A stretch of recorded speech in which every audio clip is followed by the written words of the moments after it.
Hey, Brixel! Guild Wars 2 is one step closer to winning the Grammy. The Shadow of the Mad King returns, Extralife wholesomeness, and the World vs. World Restructuring Beta. Welcome to Last Week in Tyria. First up, ArenaNet are pulling out all the stops for this year's Extralife Day, bringing an IRL bonafide badass to life in Tyria. Yeah, our first story is a wholesome one, but before I get to it, allow me a little housekeeping, yeah? Ding the thing if you haven't already, go check out my Discord server and my Twitch, links are in the description. Big love to my patrons and supporters, and with that, let's just jump into it. ArenaNet are being quite tight-lipped about their Extralife offering this year, but they have hyped up a brand new NPC character, April the Mesmer Wonderkind. April Arello is a Children's Miracle Network champion. When she was just 15 months old, her leg was amputated due to septic shock brought on by a severe bout of pneumonia. April is now 10 and lives her life with a prosthetic leg, so naturally, her in-game namesake is sporting the latest in J-Tech prosthetics. In-game, April is a mischievous Mesmer child prodigy voiced by none other than Jennifer Hale, the voice of Queen Let Them Eat Cake Jaina, and of course Femshep. This is all we know so far given ANET's hush-hush protocol, but if you're as curious as I am, be sure to check out April's reveal on Extralife Day, November 4th.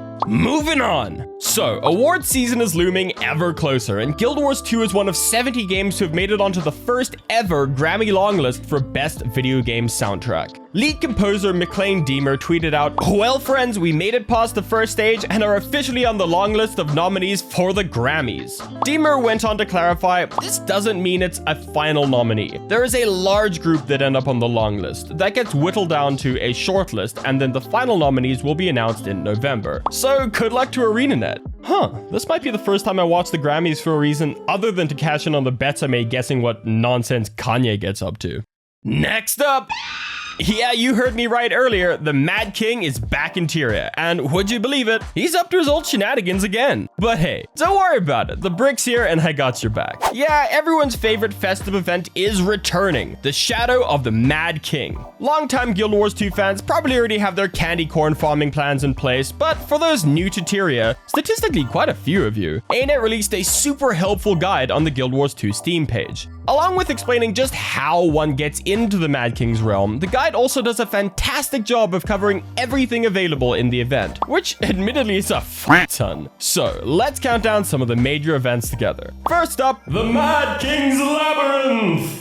Squad up and take down the denizens of the labyrinth, kill stuff, get loot. Open haunted doors around the labyrinth to spawn boss enemies or focus on the small fries while you make the circuit around this haunted maze. Next up, we have the Mad King's Clock Tower. The hardest jumping puzzle in the game. I spent around 40 minutes trying to finish it on stream the other day. And you know what? If I had to do this commute, I'd frankly end up going mad too. You can also check out Mad King Says, which is basically Simon Says. Complete it 3 times a day to receive the Mad King's chest. Each contains trick-or-treat bags and some ectos. We also have the Ascend to Madness. Group up with up to 4 friends and take the fight to that despicable Oswald Thorne. He's still up to his Mad King antics too, so keep your ears open for his commands. Next up, there's the Mad King's Raceway.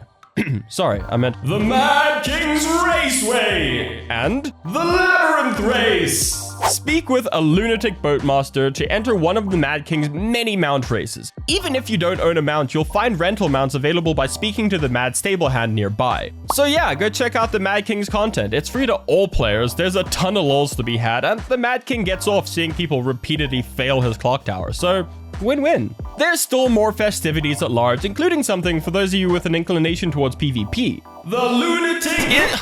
know what, I'm done with this. The Lunatic Inquisition and the Reaper's Rumble. Take on your fellow Tyrians in the MOBA-style Reaper's Rumble, or escape from the Courtier's Grasp in the tag-style Lunatic Inquisition. In the Mad King's realm, speak to a lunatic boatman to enter these game modes. Lastly, be sure to give some love to Tyria's longest-running community event. This will be the 17th King and Queen's Horrorween. And I know what you're thinking, 17th? But Brixel, the game's only been around for 10 years. That's because, my mathematically inclined friend, they've been doing Horrorween since Guild Wars 1. That's some serious dedication, so go check it out on the 29th of October. That's everything for the festival, but if you want to see the guide I mentioned in more detail, check out the link in the description. And hey, while you're down there, don't be shy. The like and sub buttons are dying for a little physical affection.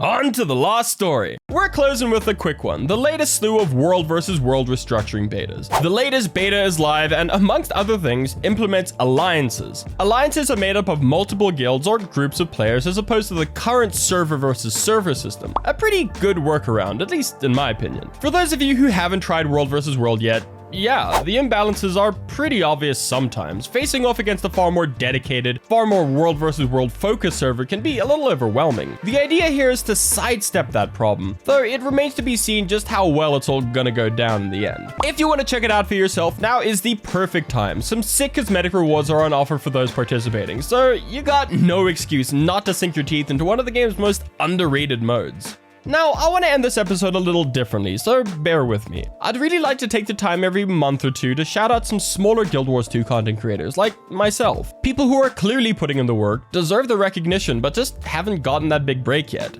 First up, Lunar does incredibly high quality Guild Wars 2 streams, has a criminally low follower count, and I honestly don't know how this man is not getting more love. So go give him some love and make his day. Next up, we got Demoth Volknut. Like Lunar and myself, he's team Hardstuck, but you might know him as one of the social media admins. He's taken his talents from Twitter to Twitch with brilliantly in-depth streams. He plays a wide variety of game modes and often ends up talking anything and everything Guild Wars 2. Check him out and give him a follow if his content floats your boat. Last is a shout out for the Lazy Sage 7. He does great Guild Wars 2 guides, skits, and more, as well as the fantastic Chasing Nostalgia series. While Chasing Nostalgia isn't technically Guild Wars 2 related, it is really good. Now, yes, I know I'm a small content creator myself, but I'd really like to start normalizing this kind of shout out content. But that's it for this week's episode. Thank you guys so much for watching. If you guys are looking for more in-depth Guild Wars 2 info, as well as what builds I play, be sure to check out hardstuck.gg for the best guides, builds, and more in Tyria. And while you're clicking around the internet, check out my Twitch. I stream Guild Wars 2 and a few other games 3 times a week. Finally, a huge shout out to my patrons and supporters over on Twitch, and an even huger shout out to my Guardian tier patrons, Anthony Hodgson, Liam Pullis, Brain Not Bright, and Guild MM. This channel would not be viable without your help, so thank you so much. As always, Brixel loves you very much, and I'll catch you guys in the next one.